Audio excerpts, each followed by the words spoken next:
Fundamental. Fundamental é uma palavra que aparece muito em diferentes contextos da física. Mas é melhor a gente não ir por esse caminho.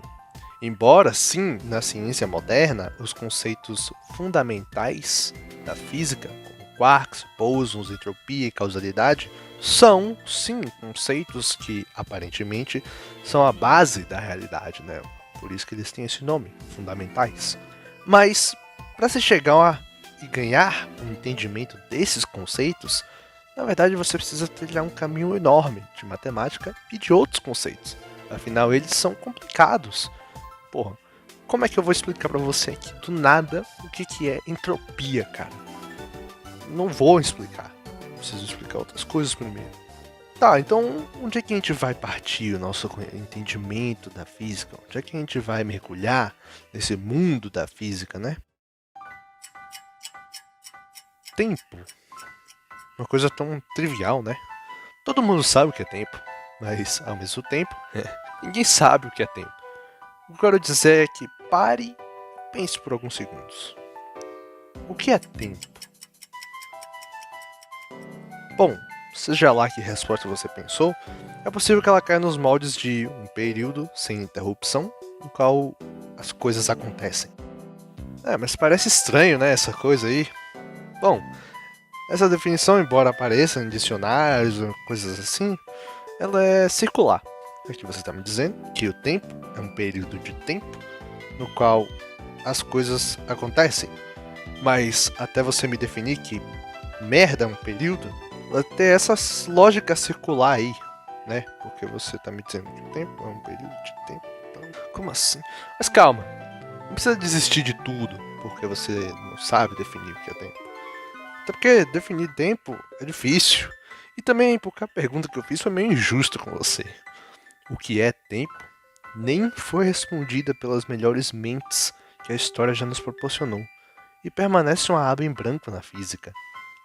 Mas, mesmo não sabendo que exatamente é o tempo, com T maiúsculo, temos uma certa intuição do que ele é.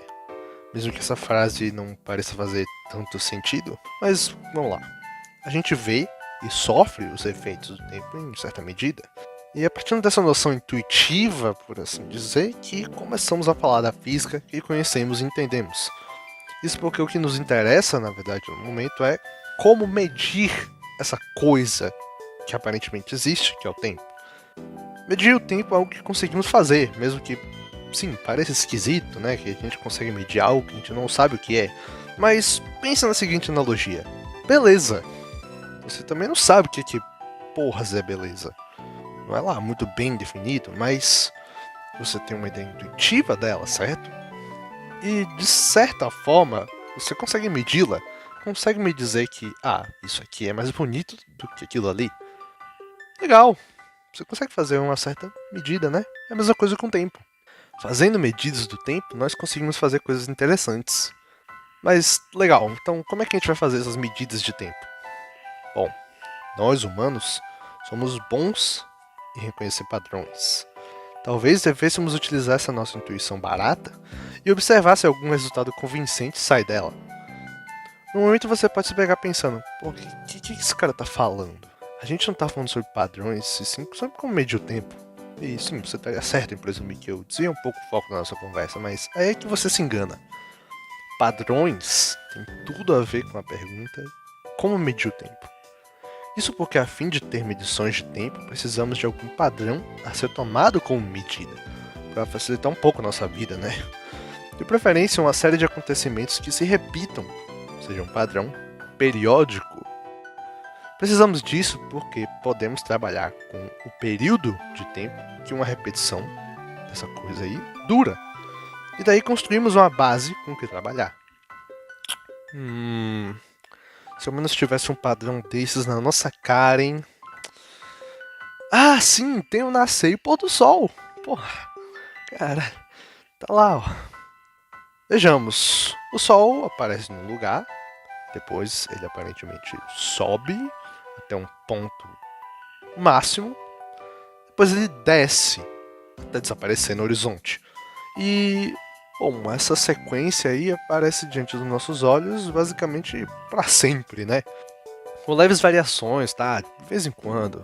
Mas podemos usar isso então e usar para obter informações importantes, como quando será a época da colheita, em que alguém diria, será daqui a 30 nasceres e pôres do sol. Para simplificar nossa comunicação, a gente pode chamar essa sequência de nascer, pôr do sol, de dia. E pronto, nossa vida fica muito mais fácil. Quando vai ser a próxima colheita? Vai ser daqui a 30 dias. Podemos ainda usar essa nossa medida como base para outras medidas. Afinal, você não vai querer saber que legalmente pode beber a partir de 6.570 dias de existência. É mais fácil pegarmos uma unidade base, os dias, e usá-la para definir uma outra unidade de tempo maior. 365 dias tá bom. E a gente vai dizer que isso equivale a um ano. Pronto, agora você sabe que legalmente pode beber a partir de 18 anos, ao menos no Brasil. Se você mora nos Estados Unidos, você se fudeu.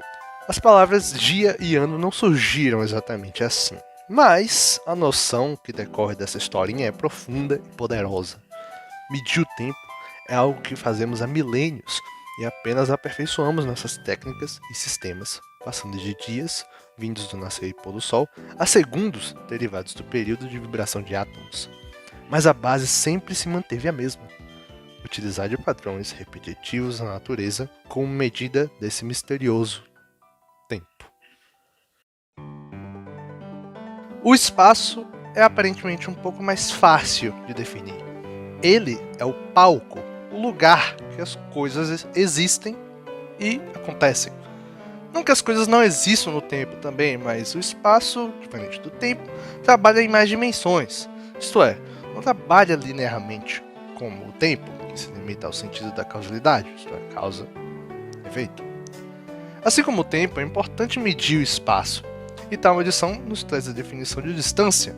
Distâncias são formas de medir o tamanho ou quanto espaço há entre as coisas no espaço.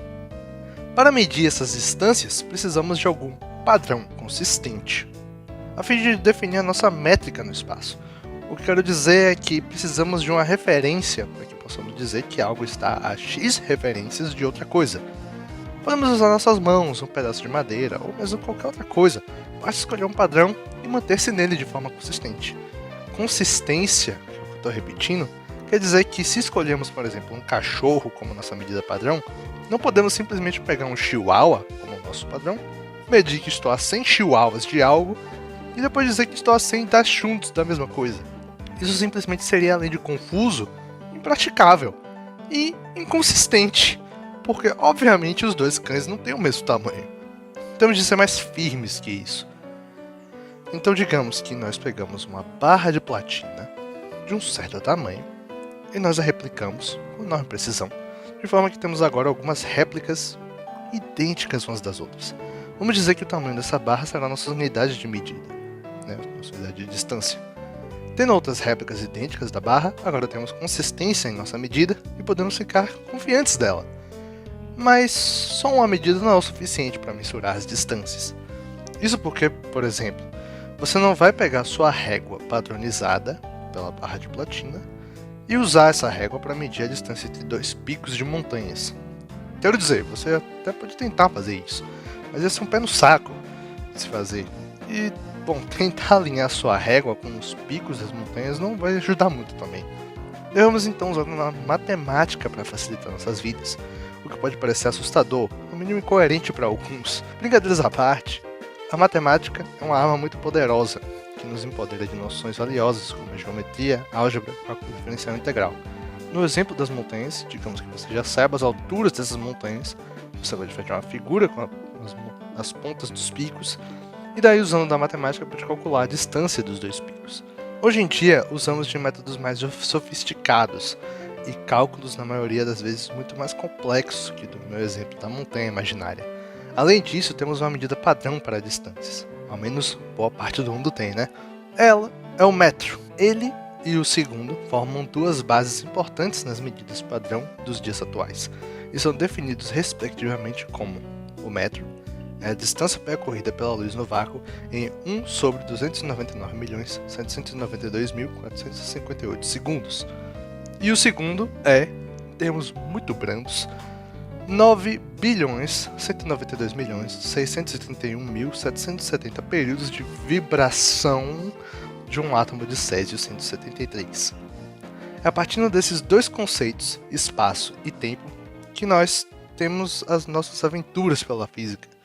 Mas antes disso, como eu disse, a matemática é uma ferramenta, e para ser sincero em minha visão, um modelo da realidade que nos vai ajudar muito a fazer definições físicas. Por isso, antes de mergulharmos em outros conceitos importantes, é preciso ter uma parada na terra do cálculo. Não se desesperem, vou tentar explicar bem para entendimento geral a matemática necessária para darmos o próximo passo adiante. Até lá, obrigado por assistir e tchau, tchau.